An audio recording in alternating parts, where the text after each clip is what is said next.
요한이 전한 거룩한 복음입니다. 주님 영광 받으소서. 그때 예수님께서 바리사이들에게 이르셨다. 나는 간다.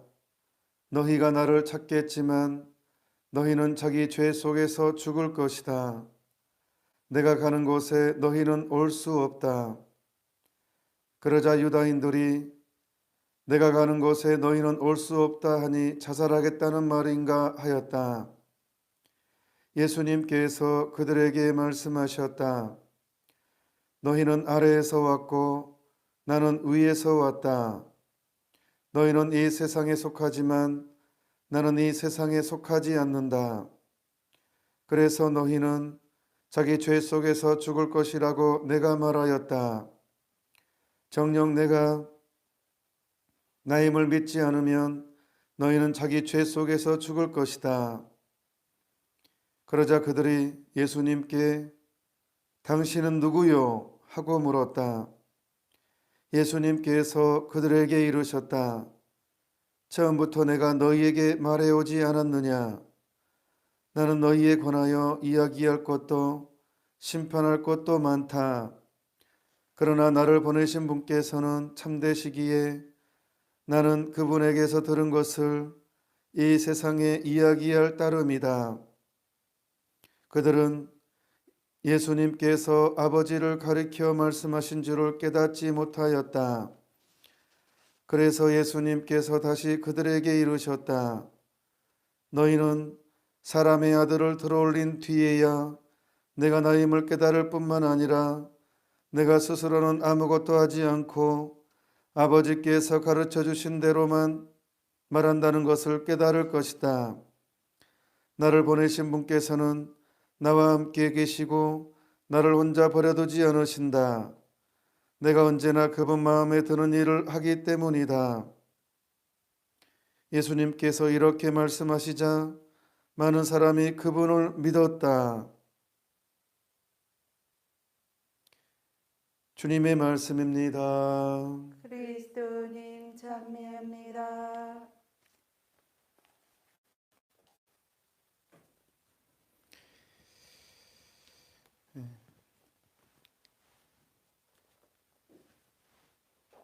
예수님께서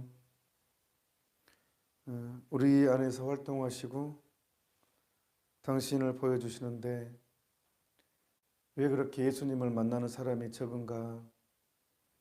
임마누엘인 하느님께서 우리와 함께 계시다잖아요.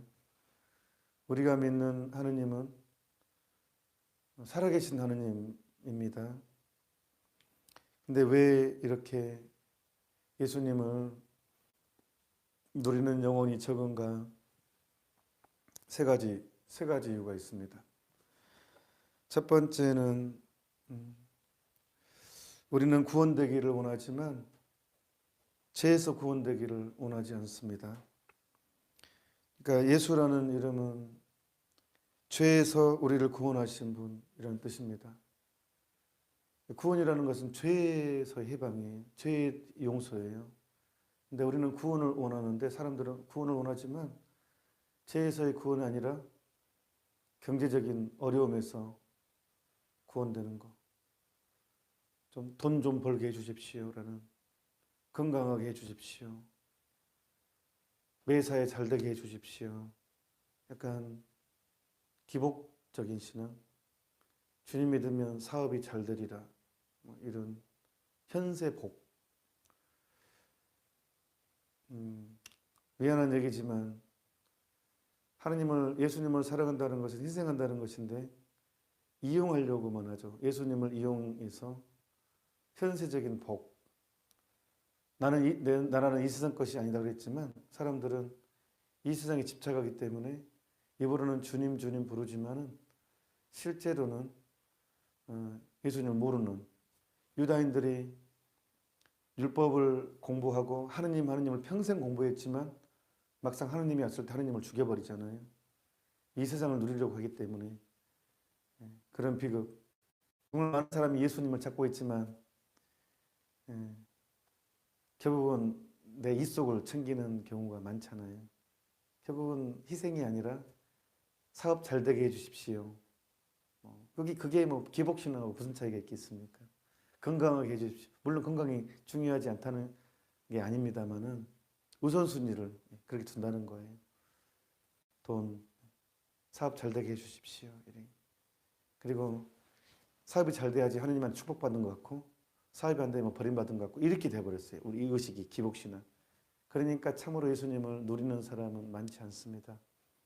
두 번째는 우리가 하느님을 따르기는 원하지만 너무 큰 희생을 원치 않습니다. 적당한 선에서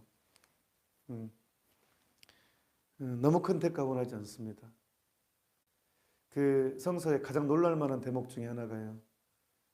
어릴 때부터 십계명을 지킨 젊은이가 있잖아요. 와, 어릴 때부터 십계명을 착실하게 지킨 이 젊은이가 12사도에 못 들어갔어요. 완벽한.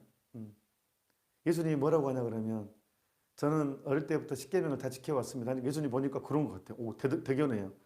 예수님이 한마디 하세요. 너한테 한 가지 부족한 것이 있다. 네 가진 재산을 다 가난한 사람들 주고 나를 따라라. 했을 때 따랐다면 그때 그 돈 죽으면 가져가지도 못할 돈이었잖아요. 그때 예수님 말을 듣고 따랐다면 지금 12제자의 한 축을 가장 위대한 제자 중에 한 명, 어릴 때부터 십계명을 지켜왔고 그런 착실한 청년이 어디 있습니까? 하지만 그 청년은 재산이 많았기 때문에 울상을 치며 예수님을 따르지 못했습니다. 떠나갔습니다. 그 착실한 청년도 돈 마지막 유형은 돈 같아요. 사람이 재산이 많아서. 그러니까 우리는 예수님을 따르기를 원하지만 너무 큰 희생을 원치 않습니다. 적당한 선에서 나의 큰 손해를 원하지 않습니다. 그래서 예수님을 누리기 힘듭니다. 세 번째는 우리는 하느님 방식으로 구원되기를 원하는 것이 아니라 내 방식으로 구원되기를 원합니다. 그러니까 내가 하느님은 이래 해야 돼. 내가 기준이 돼버립니다. 하느님의 기준이 아니라 그게 우상숭배잖아요. 내가 기준이 돼버리는 거.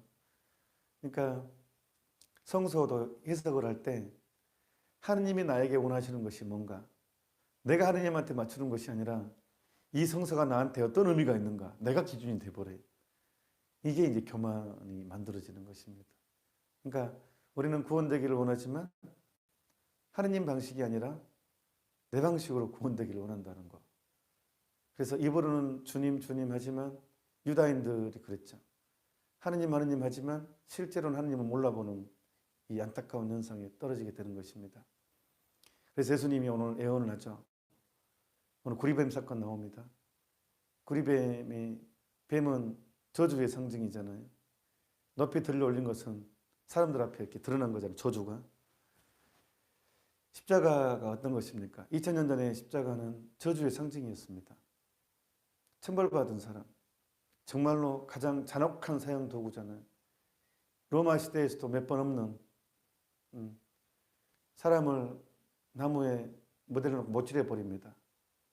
가장 고통을 많이 느끼고 서서히 죽게 만드는 역사상 가장 잔혹한 사형 도구였습니다. 가장 강력한 고통을 느끼게 맛보게 해주는. 그래서 저주의 상징이죠. 근데 그게 구원의 상징이 됐잖아요. 우리는 누구를 따르는 사람이냐 그러면 저주받은 사람을 따르는 거예요. 저주받은 예수님이었습니다. 그래서 예수님이 마지막 돌아가실 때 엘리 엘리 레마 사박타니 그랬잖아요. 하느님 하느님 어찌하여 나를 버리셨나이까.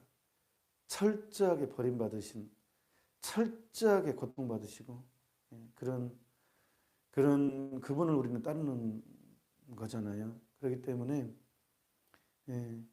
십자가가 내 운명입니다. 그러니까 내가 주님 그분을 알아보려면 기적을 베푸는 주님이 아니라 사업을 잘되게 하는 주님이 아니라 우리 죄를 뒤집어 쓰시고 고통을 당하는 그 주님을 바라보고 그분을 받아들일 때 진정으로 나는 그분의 사랑을 이해하게 되는 것이고 그분을 받아들이게 되는 것입니다. 그러니까 예수님께서 처음에 시작할 때 누구든지 나를 따르려는 사람은 자기 자신을 버리고 십자가를 지라겠잖아요.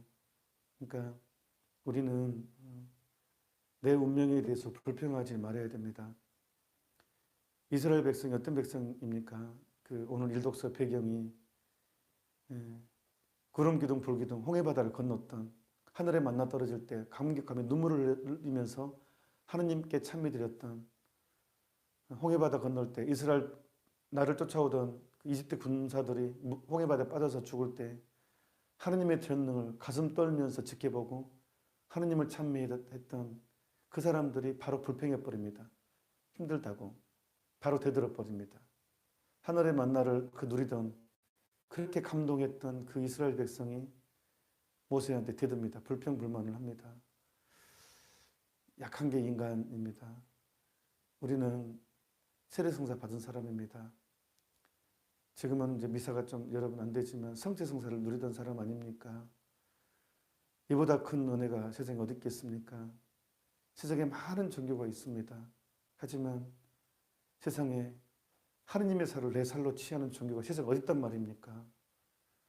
하느님을 나와 동일시 친구가 되게 하는 가톨릭 신앙의 영성의 완성은 데이 피카시오입니다. 데이 하느님 피카시오 하느님화 되는 것입니다. 하느님 살과 내 살이 하느니까 내가 하느님 되는 거잖아요. 이게 가톨릭입니다. 세례성사를 통해서 하느님을 아버지라 부르잖아요. 세상에 이런 사람이 어디 있습니까? 하느님을 아버지라 부르면 아버지 것이 내 것이고 내 것이 아버지 거 아니겠습니까? 세례성사는 인간이 누릴 수 있는 최고의 선물 아닙니까? 그 최고의 선물을 오늘 받았고 성체성사로 이 최고의 선물을 완성시킵니다. 이미 우리는 지상에서부터 천국을 누리는 예수 그리스도 하나 되는 그런 위대한 종교를 누리고 있는 위대한 은총을 누리고 있는 우리가 아닙니까?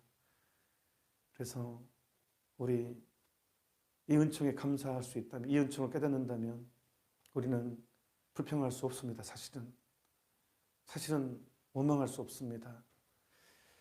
그래서 오늘 이스라엘 백성 불평불만에 모세에게 되들고 그 은총을 누리고서도 조금 힘들다고 광야생활 힘들다고 되들었습니다. 우리는 주어진 길을 걸어갑시다.